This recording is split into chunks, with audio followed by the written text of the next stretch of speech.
नमस्कार विद्यार्थियों। सर्वनाम शब्द सर्व के बारे में हम पिछले वीडियो में चर्चा कर रहे थे और अब इसी वीडियो में हम इसको क्रमशः करते हैं। पिछले वीडियो में हमने प्रथमा विभक्ति के तीनों रूपों की रूप सिद्धि कर ली थी।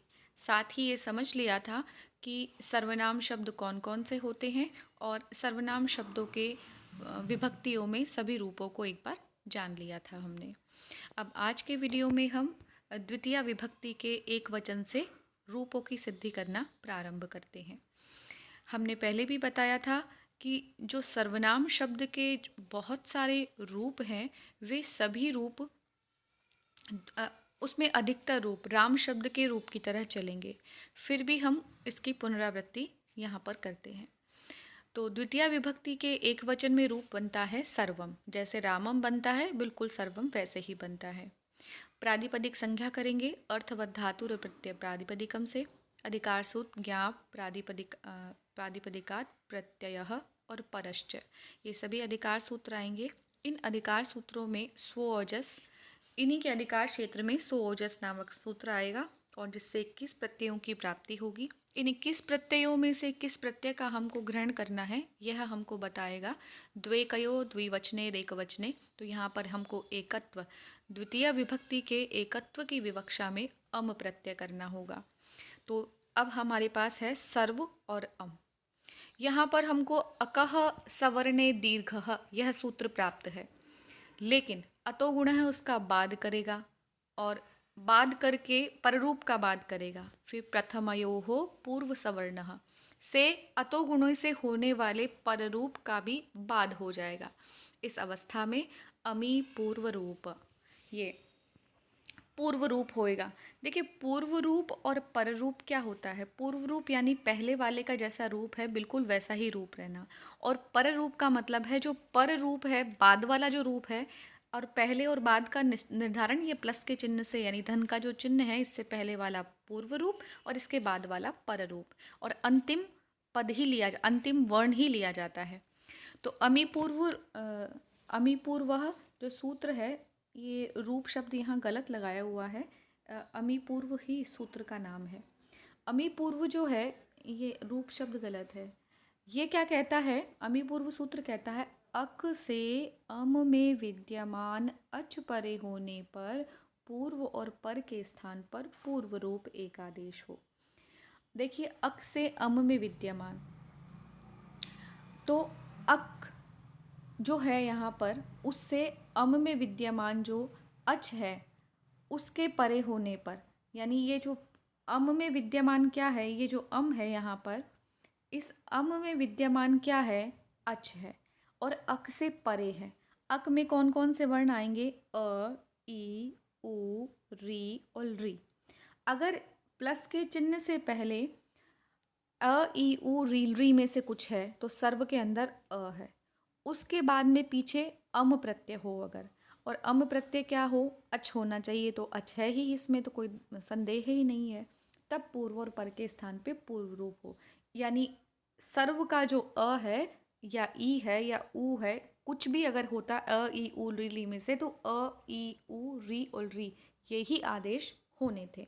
अब यहाँ पे अ है तो अ ही आदेश होगा, यानी अ और अ मिलकर यहाँ पे दीर्घ नहीं होगा, पर रूप नहीं होगा, यहाँ पे पूर्व रूप होगा और रूप सिद्ध होगा सर्वम। अगला है द्वितीय विभक्ति का द्विवचन। तो हमने ये प्रथमा विभक्ति का द्विवचन पढ़ा था, बिल्कुल वैसे ही सिद्ध होगा ये। द्वितीय विभक्ति का बहुवचन शब्द रूप बनता है सर्वान। पूर्ववत अर्थवत धातु और प्रत्यय प्रातिपदिकम से प्रातिपदिक संज्ञा करेंगे। ज्ञाप प्रातिपदिकात प्रत्यय और परश्च, इन अधिकार सूत्रों के अधिकार में स्वोजस यह सूत्र प्रवृत्त होता है।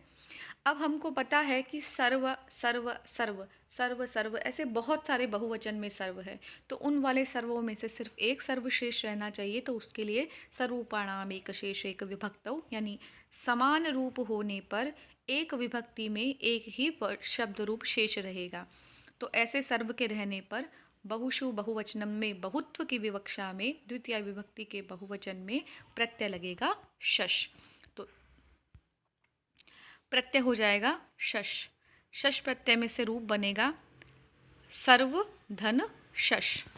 ये हो गया। शश में से हम क्या करेंगे, शकार की संज्ञा किससे करेंगे, लशक्व तद्धिते। अतद्धित प्रत्ययों में लकार शकार एवं ककार की संज्ञा होती है। उसके बाद रूप बनेगा सर्वधन अस, सर्वधन अस। उसके बाद प्रवृत्त होता है सूत्र तस्मात् शशो नपुंसी। क्या कहता है सूत्र, पूर्व सवर्ण दीर्घ से परे शश के सकार को नकार हो जाए। अब यहाँ पर अस है तो अस को हम शश का ही पर्याय मानेंगे। तो इसका जो सकार है, ये अस का जो सकार है ये वाला, इस सकार के स्थान पर क्या आदेश करने को कह रहा है, नकार। लेकिन कहाँ पर, केवल पुल्लिंग में। तो हम जो यह रूप पढ़ रहे हैं यह पुल्लिंग का ही रूप है, तो यहाँ पर नकार आदेश हो जाएगा। तो सर्वधन अन, अब प्रथमयो हो पूर्व सवर्ण, तो पूर्व सवर्ण को दीर्घ करना है, किसमें, प्रथमा में और द्वितीय विभक्ति में। तो यहाँ पे पूर्व सवर्ण क्या है, सर्व का आकार है, इसको क्या हो जाएगा, दीर्घ। दीर्घ होकर क्या बनेगा, सर्वा, और पीछे मिलके सर्वान। अब यहाँ पर अटकुपवांग और पदांतस्य की प्रवृत्ति भी करनी होती है। समझिए दोनों सूत्र। सर्वान में जो न है, उस न को णत्व करने के का प्रश्न उपस्थित होता है। क्यों, क्योंकि सर्वान में जो सर्व के बाद रेफ है, रेफ यदि किसी शब्द में होता है तो वहाँ पर न को णत्व हो जाता है। अब यहाँ पर अटकुपवांग में के हिसाब से यहाँ पे पहले तो रसाभ्याम नोणः समान पदे से रेफ और मूर्धन्य शकार के किसी वर्ण में उपस्थित होने पर नकार के स्थान पर णकार हो जाता है। तो यहाँ पर यह होता है कि रेफ है ही यहाँ पर, तो इसको कर दीजिए। लेकिन यहाँ पर बीच में सर्वान में आ और इत्यादि का व्यवधान है, तो व्यवधान के लिए सूत्र प्रवर्तित होता है अटकुपवांग नुम व्यवाये अपि। तो यहाँ पे अकार, ट वर्ग, क वर्ग, प वर्ग और आंग, इन इत्यादि का अगर व्यवधान एक का या अधिक का व्यवधान भी है तो भी रेफ के स्थान पर, क्षमा कीजिएगा, नकार के स्थान पर णत्व हो जाता है। लेकिन अब यहाँ पे णत्व तो हो रहा है अटकुपवांग से, लेकिन अगला ही सूत्र प्रवृत्त होकर कहता है पदांतस्य। यदि पद के अंत में नकार हो तो वहाँ पे णत्व नहीं होवे। अब यहाँ पे जो न है, इस न के बाद में कोई भी वर्ण नहीं है। सर्वान का जो न है, इस न के अंत में कोई भी वर्ण नहीं है, यानी आकार भी नहीं है, तो ये कैसा है, पदांत है। यदि पदांत में कभी भी न हो तो वहाँ पर णत्व नहीं होगा, इसीलिए हमने रामान में भी नहीं किया था। अब अगला है तृतीय विभक्ति का एक वचन सर्वेण। प्रातिपदिक संज्ञा अर्थवत धातु और प्रत्यय प्रातिपदिकम से अधिकार सूत्र आएंगे। तृतीय विभक्ति के एक वचन में हमको प्रत्यय लगाना है टा प्रत्यय। टा प्रत्यय लगाएंगे तो टांग सिंग सामिनात्स्याः, इस सूत्र से टा के स्थान पर इन आदेश हो जाएगा, सर्व धन इन। तो अ और ई ये मिलकर क्या बनता है, आदिगुण सूत्र से सर्वेन, एन बन जाएगा, यानी अ और ई के स्थान पर गुण आदेश होएगा, और अ और ई का गुण होता है ए, बना शब्द रूप सर्वेन। अब यहाँ पर अटकुपवांग सूत्र से न कोणत्व हो जाएगा क्योंकि व्यवधान है। अब यह न जो है ये पदांत भी नहीं है क्योंकि इसके अंत में अ है, तो पदांतस्य सूत्र इसका विरोध नहीं करेगा और न कोणत्व करके सर्वेण यह प्रयोग सिद्ध हो जाएगा। इसके बाद अब अगला सूत्र है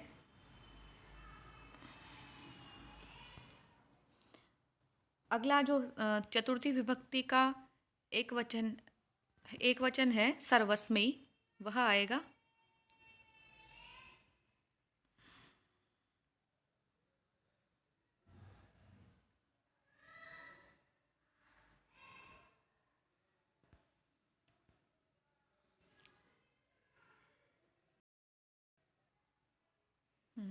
चतुर्थी विभक्ति का एक वचन सर्वस्मयी।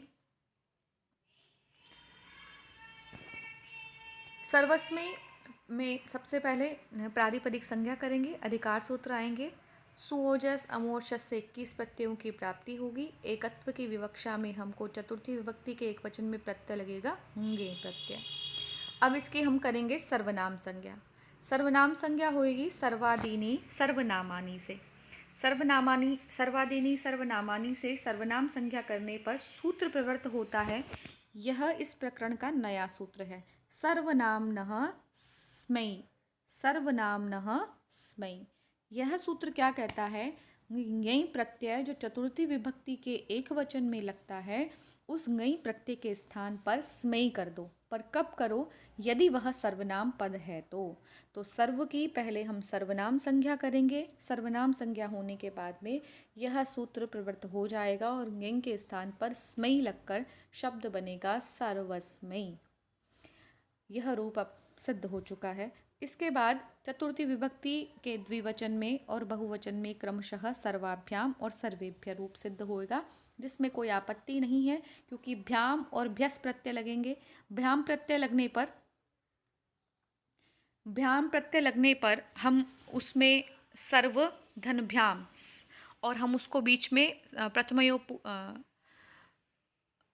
उसको दीर्घ करेंगे बहुवचने झल्लेत से दीर्घ होने के बाद में सर्वाभ्याम बन जाएगा। और सर्वेभ्यः भ्यस प्रत्यय लगने पर सर्व धन चतुर्थी विभक्ति, और जब सर्वेभ्य में भ्यस प्रत्यय लगकर सकार को हम रुत्व विसर्ग करेंगे और यहाँ पर हमको